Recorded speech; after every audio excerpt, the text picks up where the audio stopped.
4, 3. We'll do it live!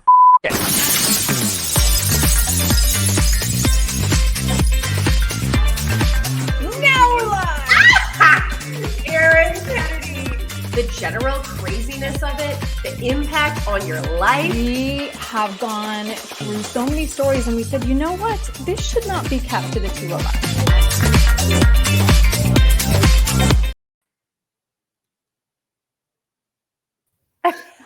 Hi, Megan. Aaron Kennedy. StreamYard is really slow for me these days. I don't know what's going on. I keep saying my buttons are on Mountain Standard Time. I press the button and it's an hour later. It like takes what I pressed. Isn't that crazy? I don't know. Everything technical does issues with me. Like, doesn't even matter what it is. It does Somebody issues. sends me a document, I can't pull it up. I don't know. I'm pretty sure it's operator error at this point, but Pretty sure. Blame the technology though. I'll blame the tech, but it's me. My husband and son are coming to Indiana, so there you go. All right. They're going to go watch a Notre Dame game? They are. I forgot to plug in my mic.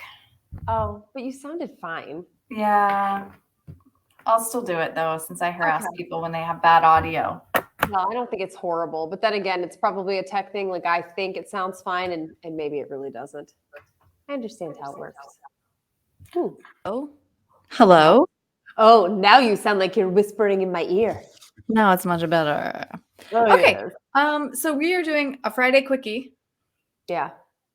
Because life is busy. But you had the idea to talk about war coverage, reporters doing war coverage, which I think is also a great reason to plug back to our episode with Don Daler. John Daler. Yeah.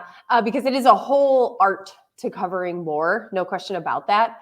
First of all, you have to be incredibly brave. Secondly, they are just dealing with things that any other reporter who hasn't covered war can't even really imagine. So you should go back and watch the episode with Don Daler. We can link to it probably and get you back there. But I wanted to talk today because I've been watching, Aaron, I don't know. Do you still watch the news when something big is happening like this, or do you kind of still shut off a little bit? I read it, but I am not watching news. Okay. Sorry, it's trash day. You're going to hear the trash go by. Oh, it's fine. I didn't even hear it. So for me, when it's something big like this, I just have it on in the And background. what are you watching? I'm watching CNN. I'm watching BBC. Like on the actual TV? Yeah. Huh. And or I will just then start to consume news on my phone, which I think a lot of people are doing now. So with our past in the news business in mind, I was like, Aaron, we got to talk about this, because what I have been noticing is that there are some people out there in Israel and Gaza right now doing amazing work. And we can show some of that in a second and talk about what that is and what else we're noticing there. But also, so many people are consuming their news now on TikTok. And so I get on TikTok every once in a while just to see what's trending and stuff. And it's kind of terrifying because there are people on there just wanting to piggyback off the most popular, trend of the day, which maybe it's Israel, maybe it's Palestine, maybe it's whatever it is. I don't think they know anything about what's happening, except now they've got 1.2 million, 2.5 million views saying what they think about something they don't know. Mm-hmm. It's really hard to watch, like as a journalist or retired journalist or whatever you want to call us, is really hard to watch. Do you think they're trying, though, to convey facts, or are they simply like giving their opinion? Because I mean, they're two very different things, right? Yeah. And I mean, if somebody's gonna just be looking true. for clicks. Some of them are opinion, but think of the people who are consuming this, and it's not always taken as opinion. So for example, my little ones are not on TikTok, but Leo sometimes will get on YouTube and watch YouTube shorts or something. He will watch a YouTube short and then tell me something that he learned from that YouTube short, which I know is not true, which he now takes as gospel. Now, he's 11 years old, but I know this is happening for people who are 25, 28, 17. You see what I'm saying? Mm-hmm. And then I also noticed that like they're just jumping on this trend. Like, so whatever the trend is, don't even think that they agree. They just don't want to be left out of the trend. Mm-hmm. And so there's a lot of that going on, and it's really kind of disconcerting. I guess I just flat out wouldn't even put that under the journalism umbrella, right? But if you look at how many people are getting their news from TikTok nowadays, it is concerning. Yeah. It really is. And I'm sure there are legitimate TikTok yes. accounts that probably can give you an inside perspective in ways that you wouldn't be able to if you were an actual journalist too, right? So, Yes. But you how wanted to also touch on the fact that of the news coverage that you've seen right now between Clarissa Ward and Nora O'Donnell, also just there seem to be more war correspondents who are women. Nora certainly isn't, but I mean, they wanted boots on the ground. So CBS News decided to put her there. Yeah, she's there. She's anchoring live from Israel, but like Lise Doucette is there. I'm noticing that more than half of the network war correspondents now are women, which puts a different sensibility out there to a certain degree. And as a viewer, it also makes me think in a different way. So if I'm watching, I don't know, Matthew Chance or something, I'm like thinking, gosh, I hope he stays safe and whatever. But when I'm watching Clarissa lying on the ground in a ditch, hiding from incoming shrapnel, I'm like, oh my God, she just had a baby. Like, and I know the woman is doing probably the best war reporting that I've seen, but I still think, oh gosh, hope she's okay. You know what I mean? You think about it, you watch it from a different way, and she reports it from a different way. We'll watch that right now. Yeah, Hold on, let me pause that though real quick. Again, my buttons are really slow.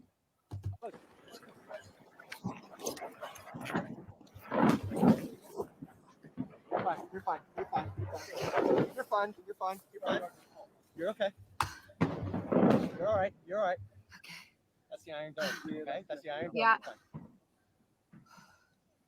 So forgive me, I have a slightly unelegant position, but we have just had a massive barrage of rockets coming in here, not too far from us. So we have had to take shelter here by the roadside. We're just about 5 minutes away. Gaza is in that direction. We can hear now a lot of jets in the sky. We can also hear the Iron Dome intercepting a number of those rockets as they were whizzing overhead and making impact in that direction, not too far from here. We came to this location because this was ground zero for this entire operation of carnage. Hamas militants came on a pickup truck. Isn't that crazy? It is crazy. I mean, she's such a talent. She clearly knows everything inside and out and doesn't skip a beat, even, to be reporting in a ditch with bombs going off around you. But yeah, I got to say, Megan, and this, I will readily admit to my sexism though. My first reaction was like, oh my God, you just had a baby and you're doing that. How can you do that? Only because my reaction as a human would be like, I know I couldn't do that. I never had the desire to do that. Right. It's but different. I couldn't. But I am proud of her and kudos to her. And I recognize that my bias. And that is what I'm saying. Like there's no finer in my mind. There is no finer war reporter than Clarissa Ward.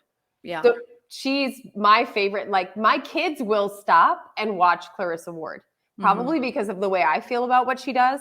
But I will never forget, she's knocking on the door of the guy who tried to poison the Putin, the guy Navalny, knocking on the door of the assassin who tried to poison him. I mean, the woman has balls. No fear. No fear. And I love it. And I did see an interview with her a while ago talking about what it's like to have children and to go into a war zone. And she said she feels like she is better to tell the stories from a more human perspective because she is a mother, a daughter, a wife, and so you think about that. But it's still like, man. And right. And what a disservice it would be to journalism if she said, I'm not going to go because I'm a mom anymore. Yes. Right. I mean, because she does have a unique perspective and incredible talent. So it is amazing what she's doing. And I will never forget one of the weeks I filled in on CBS. It was CBS This Morning, not CBS Mornings at that time. But I showed up in New York and Nora was off. So Clarissa was in for the entire week. So Clarissa and I were in the makeup room together and then chatting, and her stories compared to my stories, her stories were literal war stories. My stories were war stories of my children or waking up at 2:00 in the morning. But after one of my weather hits, and I think I was covering a blizzard or something like that, we finish and we wrap and everybody's just kind of walking off set. And she's like, I am just astounded by what you do. I have no idea. And I'm like, I can't even have this conversation with you. Was she a mom at that point? She wasn't. And I don't think she was. No, because her oldest is maybe 4 or 5 or something. No, she was talking about pointing at the weather map and talking. And I was like, Clarissa, thank you. But you're literally in a war zone. Like we are not the same. Yeah. That's so funny. Wow. Yeah. How humble she is. So humble. It was kind of embarrassing on my part because I'm like, please don't compare us ever. What you're doing is so crazy and so amazing. All right. We got Nora here. And so this is an example of an anchor, right? So she probably has more folks around her and stuff. And she's also, I believe, you in the direction of the nearest shelter. People we don't know, people who don't even speak the same language as us. But still, they made sure everyone got to safety. It is scary when you hear that sound, but it is even scarier when you hear the boom that follows. And this is in Tel Aviv. The closer you get to Gaza, the more dangerous it truly is. And we are thinking of those people. Yeah. So just so background on it, what they are probably doing from a security perspective to have an entire evening news broadcast from Tel Aviv right now, I guarantee the security is top notch. The crew, there's probably a rather large crew. They're doing everything they can to protect them. Plus, they need to go live on the air. Like, I'm sure there's in New York someone for backup just in case their shot goes down or something. But what she's got around her is probably 10 times what Clarissa has around her because she's, roving and trying to find things. But even then, do you hear that? And you see that they're running for cover. It just brings it all home like, wow. It's crazy. I know that it's not necessarily within your bailiwick as a meteorologist, but did you ever have any desire to be, in the thick of, weather is its own thing, but abroad and like really in danger like that, would you ever? Not now. Probably not now. Well, when would you have? I don't know that I would. I can't say that I didn't. I was never in a war zone, but I was definitely standing in water I shouldn't have been standing in when a hurricane was coming and out covering things like that I shouldn't have been in and doing things that I shouldn't have been doing. But it was all for me from like a weather perspective. I don't know how I would do with what these women are doing, but I give them all the props in the world for doing it. Yeah. Well, and I think that when that is your profession, that you can put on the hat and remove yourself emotionally from the danger, right?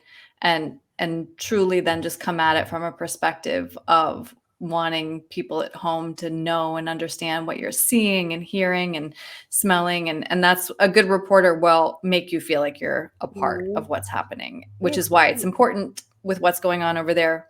We are all going to be affected by this. Yes. And you will see, back to bring it full circle on this, you will see on TikTok and you will see on Instagram people who are there, who are posting things, okay? And they may be walking around their neighborhood in Gaza right now, or they may be showing what the kibbutz looks like that they came from, or whatever, you never know. Okay, but I will just say that it's hard to know if all of this is always real. You want to hope it is, but it's not. Because there are good people who would say that about Clarissa or Nora, though, too, right? I suppose. But at the start of the Ukraine war, there was an account, and there were several accounts that were showing, focused on the Ukraine war. And I had a conversation with Moshe from Mo News about it. And I said, have you seen this account? And he's like, yes, I did. But if you look back 3 posts ago, that was from a completely different area of the world. And it was just footage that they were posting. So you just have to be careful when you're like consuming news about wars and things like that on social media, that it's from a real, true, valid source. Right. And more important for younger generations, I think. I think you and I, well, and also coming from the business, we are quite cynical. And my first question is always, says who? Who are you? Right. Exactly. Yeah. I say that to my kids, though. So who are you? What do you know, tiny person? I want 3 sources. I'm going to have to pull that with Leo next time he tries to tell me about some YouTube thing that's amazing that he just learned. And I'm like, that would be a good project, though. Say, I want you to tell me whether or not this is verified, if you can trust this person. Tell me how you would even go about figuring that out and see what his process would be. That would be interesting. I'll try it because I'm curious. And the way, he's very hungry to look at stuff, and it's not always silly things or not even always soccer stuff. He's like smart and curious. Story or whatever it is.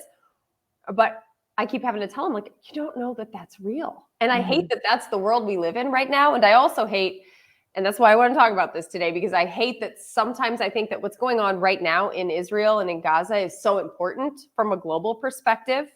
And when you're watching Nora, or you're watching Clarissa, or you're watching Matthew Chance, or whomever it is, they know what they're doing and they're in it and they are verified, for lack of a better word.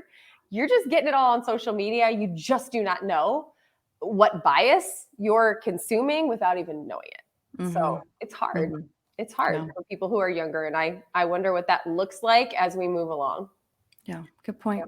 Good combo, Megan. I'm glad you decided to bring this up. Yep. All right, we got to peace out. I know, we busy. Hi to Indiana, though.